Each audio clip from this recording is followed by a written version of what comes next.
Cumprimento a todos com a paz do Senhor Jesus. Amém. 32, versículo 24. Diz assim: Jacó, porém, ficou só, e lutou com ele um varão, até que a alva subia.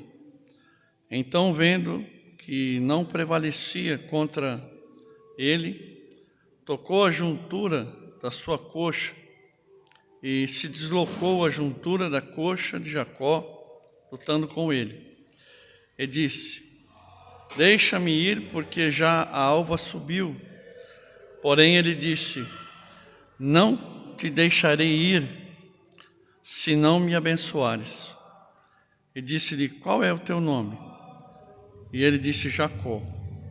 Então disse: Não se chamará mais o teu nome Jacó, mas Israel, pois como príncipe lutaste com Deus e com os homens, e prevaleceste. E Jacó lhe perguntou e disse: Dá-me, peço-te, a saber o teu nome. E disse: Por que perguntas pelo meu nome? E abençoou-o ali.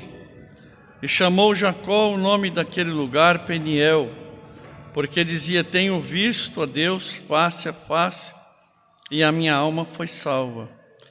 E saiu-lhe o sol, quando passou a Peniel, e manquejava da sua coxa. Amém? Amém. Glória a Deus. Senhor Deus e Pai, em nome do Senhor Jesus Cristo, teu Filho, nós te louvamos e te engrandecemos, ó Deus, por esta palavra, e nós te pedimos, Deus, só venha nos ajudar. Tu sabe que nós precisamos que o teu Espírito Santo nos guie, nos abra o entendimento. Abençoa, Pai, em nome de Jesus.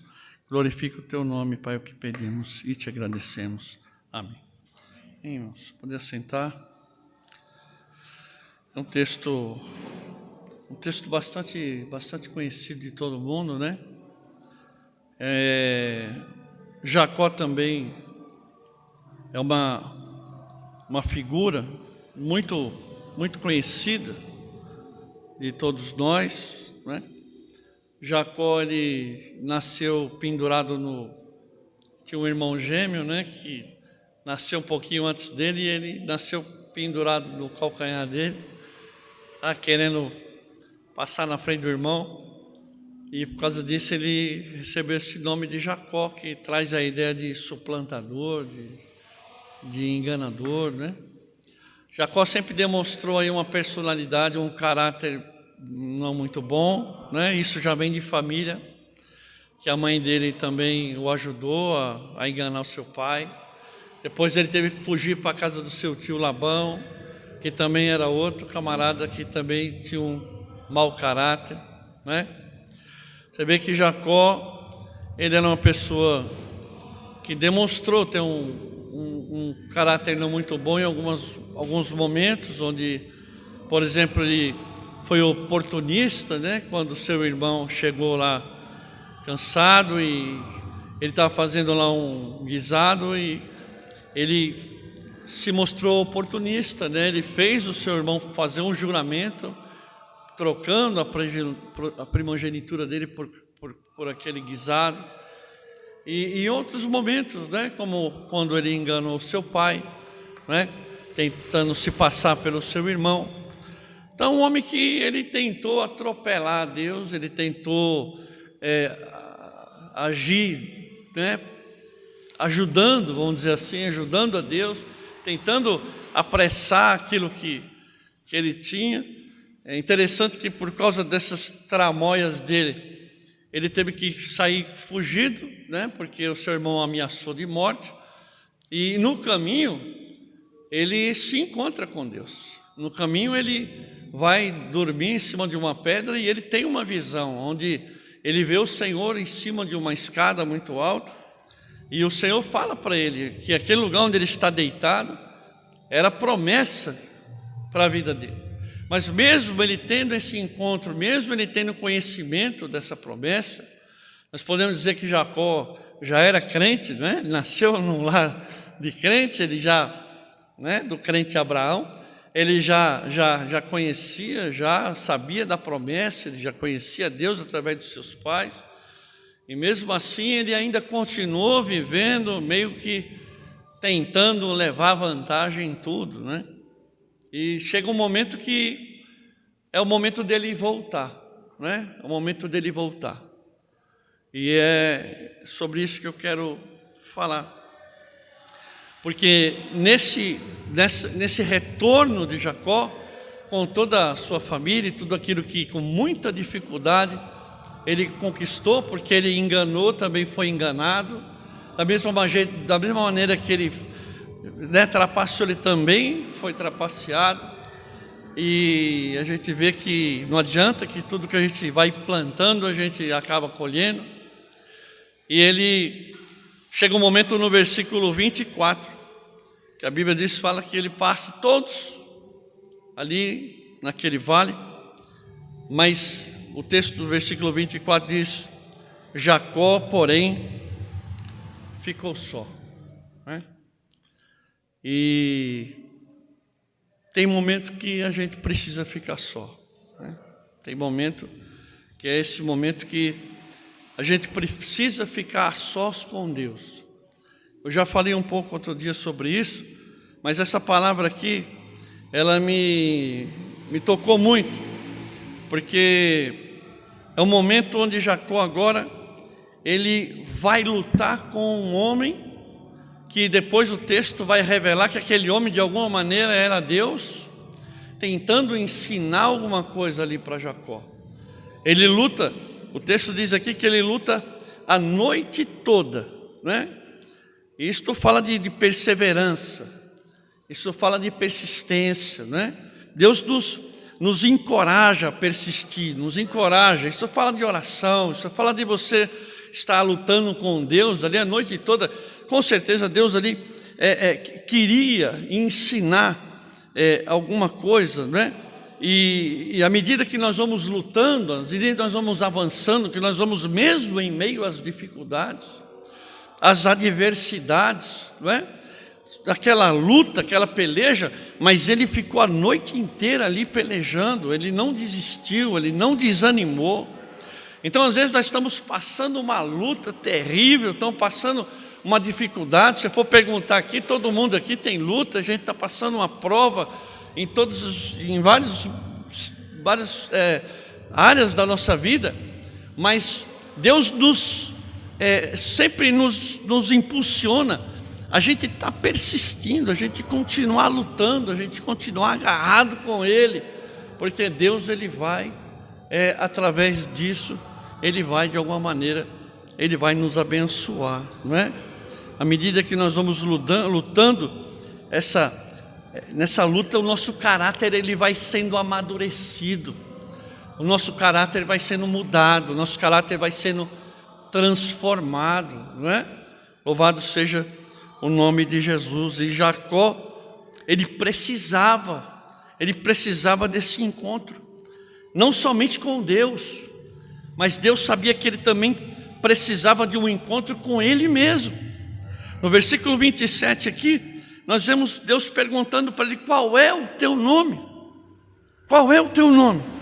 Então, ele já tinha ouvido esta pergunta, quando ele coloca uma vestezinha de cordeiro, uma pelezinha, porque o irmão dele era peludo, e ele coloca uma pelezinha, ele coloca um perfuminho do irmão, coloca uma roupinha, ele se veste, ele chega no pai, e o pai está cego, já meio cego, já está velho, já está... E é que ele fica desconfiado, né? Parece que a voz parece que é de Isaú, mas o cheiro é do Isaú, a voz parece que é... Como é teu nome? Disse: o meu nome é Isaú. Ele mentiu para o pai. Deus sabia quem era Jacó. Todo mundo sabia quem era Jacó. Ele precisava saber quem era ele. Tem um momento que ele precisava se encontrar com Deus e reconhecer quem era ele. Isso é muito tremendo, porque Deus faz essa pergunta, porque ele precisa se encontrar com ele mesmo. O Salmo 37 tem um texto que eu acho maravilhoso, no versículo 5, quando a Bíblia diz: entrega o teu caminho ao Senhor e confia nele. Ali a palavra entrega o teu caminho ao Senhor e confia nele, olhando para esse texto, a gente tem esse entendimento do que o texto fala mesmo. Entrega o teu caminho, confia nele, ele vai fazer, ele vai operar, né? Deixa na mão dele. Mas não é isso só que o texto está dizendo. A palavra entrega aqui no original hebraico é galau, que é rolar por baixo. Quando ela foi traduzida para a Septuaginta, que é a tradução do Antigo Testamento no grego, a palavra que foi utilizada pelo teólogo que fez a tradução é apocaliptos, que significa descobrir, desvendar, revelar. Então o salmista não está só dizendo entrega, deixa na mão de Deus, está dizendo se revela, se abre, se mostra. Sabe aquele camarada que você chega nele e fala: meu, você precisa parar de beber? Ele diz: não, eu bebo porque eu quero. Será que só eu que ouvi essa frase? Não, eu bebo a hora que eu quiser, eu paro. Eu já disse isso um dia. Um dia eu já disse isso. O dia que eu quiser, eu paro. Eu bebo porque eu quero. Eu sou viciado. Então, quando a gente não abre o coração e não revela, a gente não entende, a gente não assume, a gente não aceita. Porque Jesus está na porta dizendo: eu estou à porta e eu bato. E se alguém ouvir a minha voz e abrir a porta, eu entrarei e cearei com ele, e ele comigo. Ou seja, ele quer entrar, ele quer fazer uma festa, ele quer mudar, ele quer transformar. Mas a gente precisa ouvir a voz, a gente precisa entender que a gente precisa de chegar e se revelar e dizer: Senhor, eu sou isso aqui, eu tenho dificuldade nisso, eu tenho dificuldades, eu não consigo. Então quando você se revela, Deus, ele vem e ele faz como ele fez com Jacó. Ele mudou o nome de Jacó, diz: eu sou Jacó. Ele gritou bem alto, ele disse: eu preciso ser abençoado, eu preciso tomar posse de tudo aquilo que tem reservado para mim, e até agora eu não consegui. Eu preciso, eu sou Jacó, eu sou isso aqui. Pois, mas eu vou mudar o teu nome, eu vou mudar o teu nome. Teu nome agora vai ser Israel, aquele que luta com Deus e vence. Você vai ser o vencedor, porque ele se revelou. Porque Deus sabe quem sou eu, Deus sabe quem é você. Mas Deus, ele vai procurar um camarada no jardim que ele não quer ser encontrado e se esconde atrás de uma árvore. Mas Deus continua procurando, e Deus sabia que ele estava atrás daquela árvore. Sabe, eu me vejo brincando com o Enzo de esconde-esconde quando era pequenininho, e eu falo: cadê o Enzo? Cadê o Enzo? O Enzo está atrás da cortina, eu estou vendo o pé dele ali. Mas a gente continua dizendo: ai, cadê? Onde será que ele está? Será que ele está onde, esse menino? Sabe? Parece que é isso que eu vejo no jardim. Deus chegando e falando: Adão, cadê você? Você acha que Deus não sabia onde estava Adão? Você acha que Deus não sabia onde que ele estava, o que ele tinha feito? Mas ele queria ouvir do Adão. Ele queria que o Adão sorrisse atrás da árvore e dissesse para ele: só não é que você fez o que eu mandei você não fazer. Ele precisava de ouvir, ele precisa de ouvir. Tem um momento que a gente precisa de reconhecer. Ele falou: eu sou Jacó. Você vê que é uma coisa que me chama a atenção nesse texto, é que Deus deu um toquinho na perna dele e já deslocou a perna dele. Então não é por força, não é fazendo picuinha para Deus, não é fazendo, sabe, querendo colocar Deus na parede, fazendo fusquinha. Não é assim. Deus não pode ser derrotado pela força, mas Ele se deixa vencer quando nós aquebrantamos o nosso coração na sua presença. Isso eu achei lindo, esse pensamento.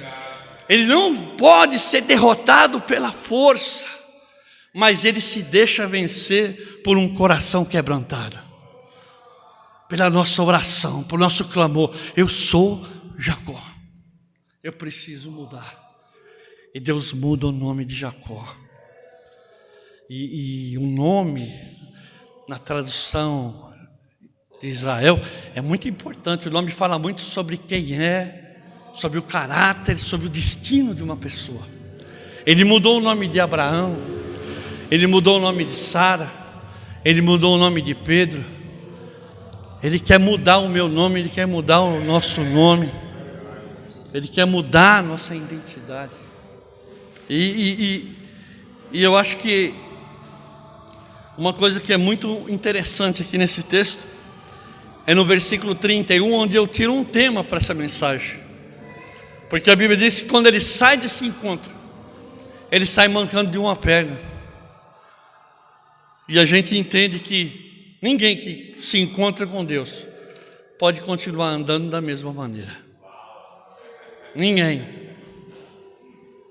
que se encontra verdadeiramente com Deus, que tem um encontro verdadeiro com Deus, que se revela para Deus, ele pode sair desse encontro andando do mesmo jeito. Deus, ele vai deixar uma marca em você. Oh, glória. E aí eu vou lá para o Salmo 1, onde a Bíblia fala que agora Jacó ele vai entrar, não mais pela vontade dele. Agora Jacó não vai mais fazer segundo aquilo que ele acha, mas agora ele vai entrar pelo caminho da vontade de Deus. O processo agora vai ser diferente. Agora Deus vai estar guiando Jacó. E o Salmo, ele começa dizendo que bem-aventurado é aquele que não anda mais segundo o conselho de ímpio. Ele vai mudar o seu caminho. Ele vai mudar a forma que ele anda agora. Ele começa sendo chamado de bem-aventurado, porque tem o seu prazer na lei do Senhor, porque tem o seu prazer em fazer a vontade de Deus, porque tem o seu prazer naquilo que Deus apresenta, no plano que Deus apresenta, no projeto que Deus apresenta através da sua palavra. Bem-aventurado. A palavra bem-aventurado, ela significa feliz, não é? Feliz. Quando nós nos encontramos com Deus, então nós aceitamos o querer de Deus na nossa vida, nós passamos a ser chamados por Deus de bem-aventurados, de feliz. E veja bem que ser feliz não é a mesma coisa que ser alegre. O fato de eu estar às vezes triste não significa que eu não seja uma pessoa feliz. E o fato de eu estar dando risada sozinho não significa que eu seja uma pessoa feliz. Tem muita gente que está dando risada, está gozando dos prazeres desta vida, mas não encontrou a verdadeira felicidade. Tem um buraco na alma do tamanho de Deus, que precisa ser preenchido. Mas nós muitas vezes estamos passando por momentos terríveis. E isso nos deixa triste, abatido, às vezes até desanimado por um pouco de tempo, mas nós temos esta bem-aventurança, nós temos esta alegria tem um nome, esta palavra, ela se fez carne e habitou no meio de nós, esta palavra vive em nós através do seu Espírito Santo, louvado seja o nome de Jesus. E a Bíblia diz que aquele que tem o prazer nesta lei, o prazer de andar agora com Deus, a Bíblia fala aqui que ele, no versículo 3, ele é como uma árvore plantada. Isso fala de estabilidade, isto fala de firmeza. Jesus disse: sobre esta pedra edificarei a minha igreja, e as portas do inferno não prevalecerão contra ela. Nós não estamos firmados em outro lugar senão na rocha que é Jesus. Árvore plantada, oh glória, não é? Crente que se encontra com Deus, ele tem estabilidade.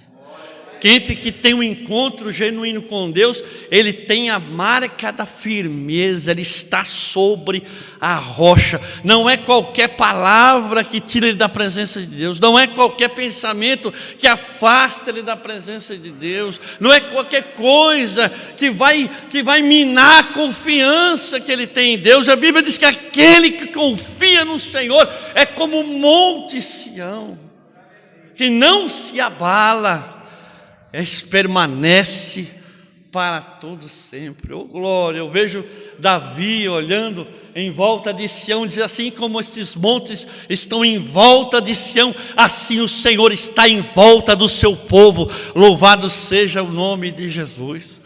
Oh glória, aquele que se encontra com Deus tem esta marca, ele está plantado, ele está firme, ele está fixado na presença de Deus, não é? Ele não foi ungido com óleo de onça, porque tem crente que é ungido com óleo de onça. Se você não der a paz do Senhor para ele desvia, né? Ele é até cheiroso, porque o óleo de onça é cheiroso, mas ele não tem firmeza, né? E aquele que encontra com Deus, ele tem esta marca, né? Plantado junto a ribeiros de água. Isto fala de vitalidade, né? Aquele que está na presença de Deus, ele tem vida, vida.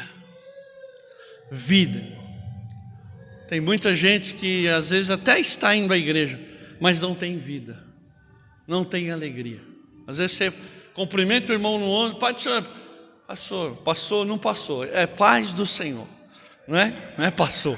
A pessoa às vezes não tem vida, a pessoa está ali, ela está anêmica, ela está abatida, ela está sem vida espiritual, não é? Mas uma planta, minha mulher gosta muito de planta, né?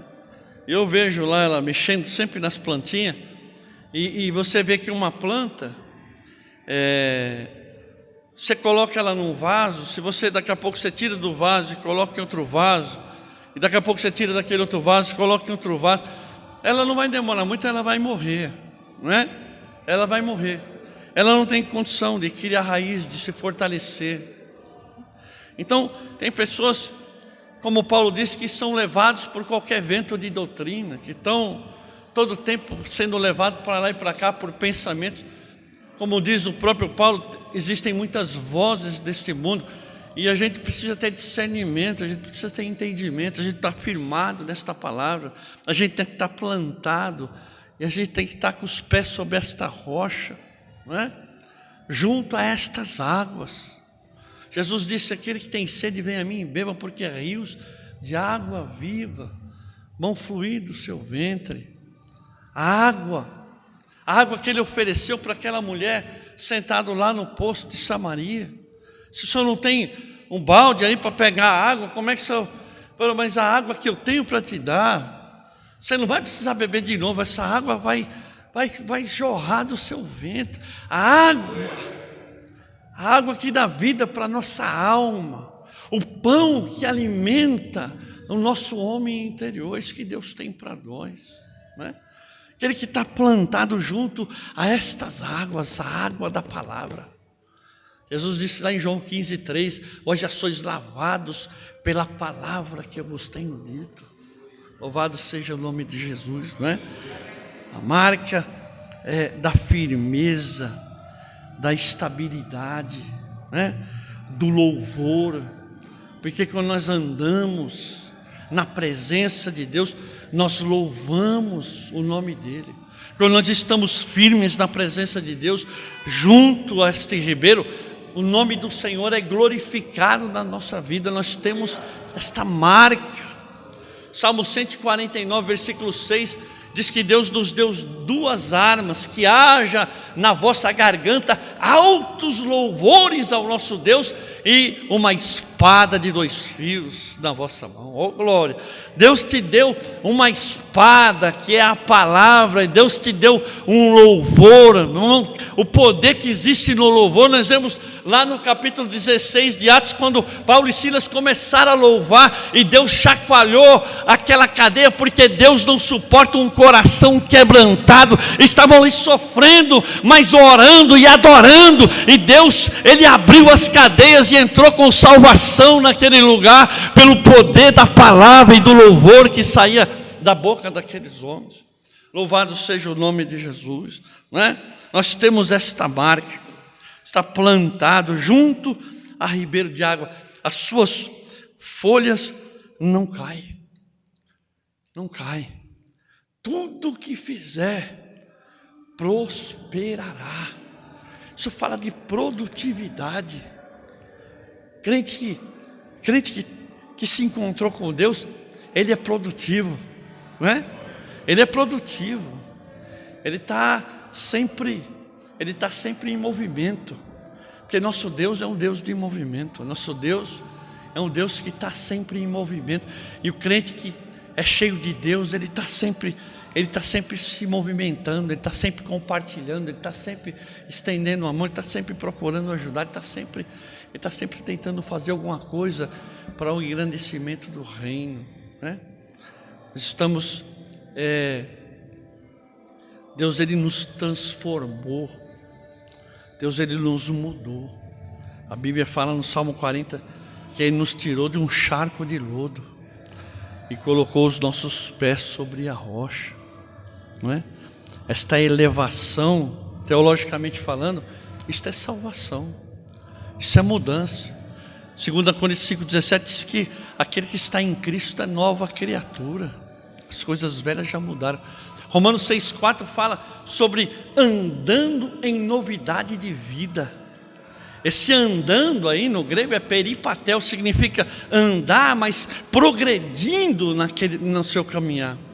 É alguém que progride, alguém que é comparado no Antigo Testamento com a águia, que confia no Senhor e ela sai voando às alturas, que ela enxerga longe, que ela traça uma linha até o seu objetivo. Não é um andar de qualquer maneira, não é um andar preocupado com coisas que não têm interesse, mas alguém que tem objetivo, alguém que tem um alvo, alguém que anda, mas progride.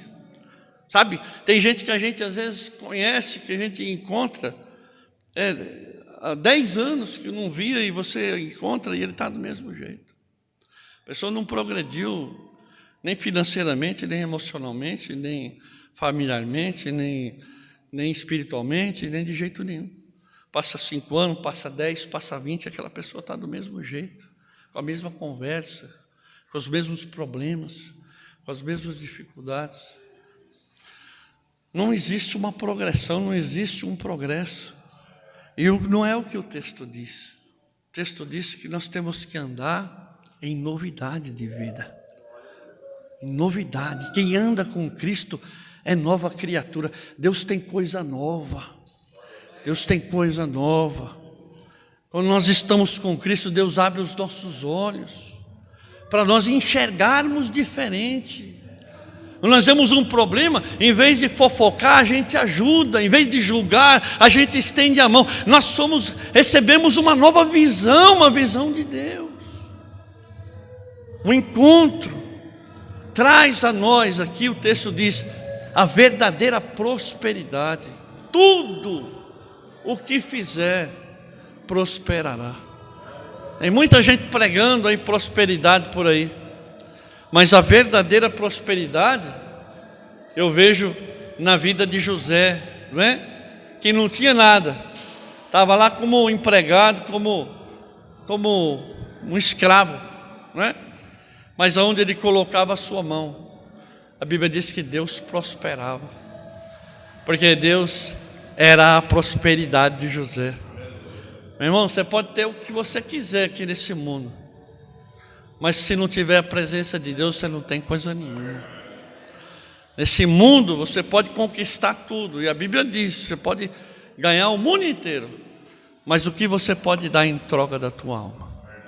Você vai chegar para Deus com o mundo nas costas e falar, Deus, te dou o mundo, você me dá. O mundo é meu e todos que estão nele também são meus. Você vai dar o que para Deus em troca da tua alma? Não é? Nós podemos, como lá em Lucas capítulo 12, né? Versículo 20, 21, onde aquele homem sai na porta da sua casa e ele olha aquela fazenda bonita, cheia de fruto, fala, nossa, que bênção, quanta prosperidade, o que eu vou fazer com tanta coisa? Eu já sei, eu vou derribar meus celeiros, vou fazer outros maiores, guardarei em depósito e direi para minha alma agora, bebe, folga, regala-te. E Deus fala lá do alto, fala para ele, louco, esta noite pedirão a tua alma, E o que tens ajuntado, para quem será? Ele esqueceu que tudo aquilo não era dele. Nós somos só mordomos daquilo que Deus permite que nós conquistamos aqui. Ele esqueceu que o dia de amanhã não era dele. Bebe, folga. Ele não sabe nem se amanhã ele vai estar vivo. Tiago diz: não diga amanhã farei isto, faremos. Diga, se Deus permitir, se nós estivermos vivos, então faremos isso ou aquilo. Porque Deus é quem está no controle de tudo. Ele se esqueceu. Tem muita gente que anda tão perdido nesse mundo, preocupado com tantas coisas, mas não tem nada melhor do que estar na presença de Deus. A verdadeira prosperidade é estarmos na presença do nosso Deus. Deus, Ele nos garante, né? Salmo 37 mesmo, no versículo 24, no versículo 23 diz que os passos de um homem bom são confirmados pelo Senhor, Ele tem deleite no seu caminho. No versículo 24 diz que ainda que ele caia, não ficará prostrado, porque o Senhor sustenta com a sua mão. E no versículo 25 ele disse: eu já vi, eu já fui moço e hoje sou velho, mas nunca vi um justo desamparado, nem a sua descendência mendigar o pão. Oh glória, oh glória. Deus, Ele tem prosperidade para aquele que está na sua presença. Amém? E uma última coisa que nós precisamos, que nós entendemos que aquele que está com Deus, ele tem.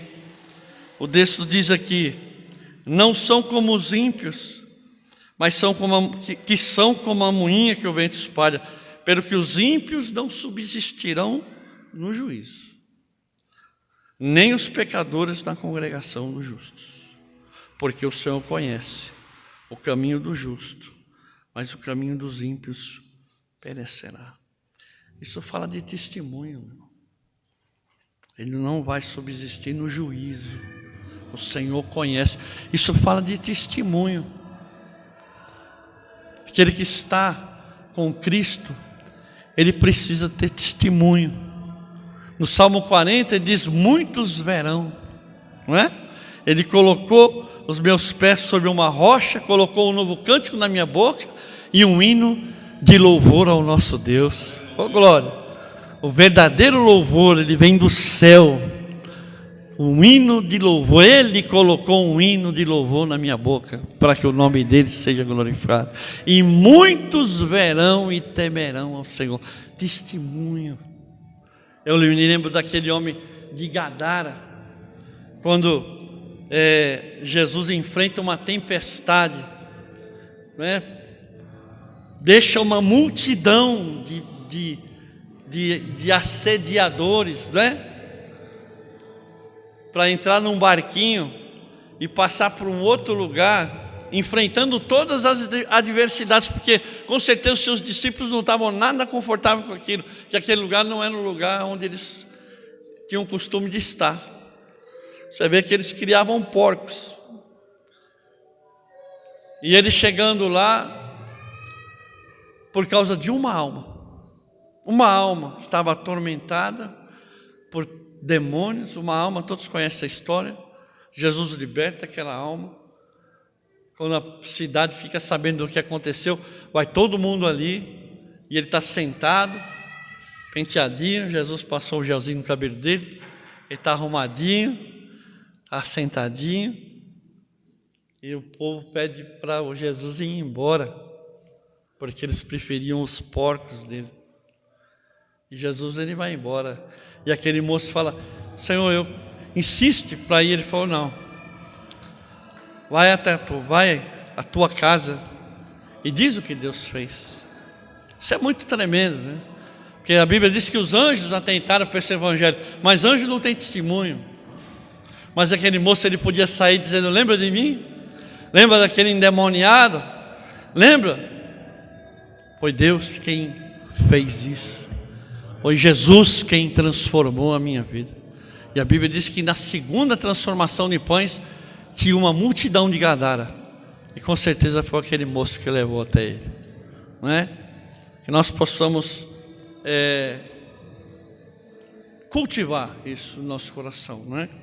Como Jacó, que se encontrou com Deus e saiu ali diferente, que nós também possamos estar sendo transformados como a luz da aurora cada dia para a glória do nome do nosso Deus. Amém? Deus abençoe a todos, em nome de Jesus.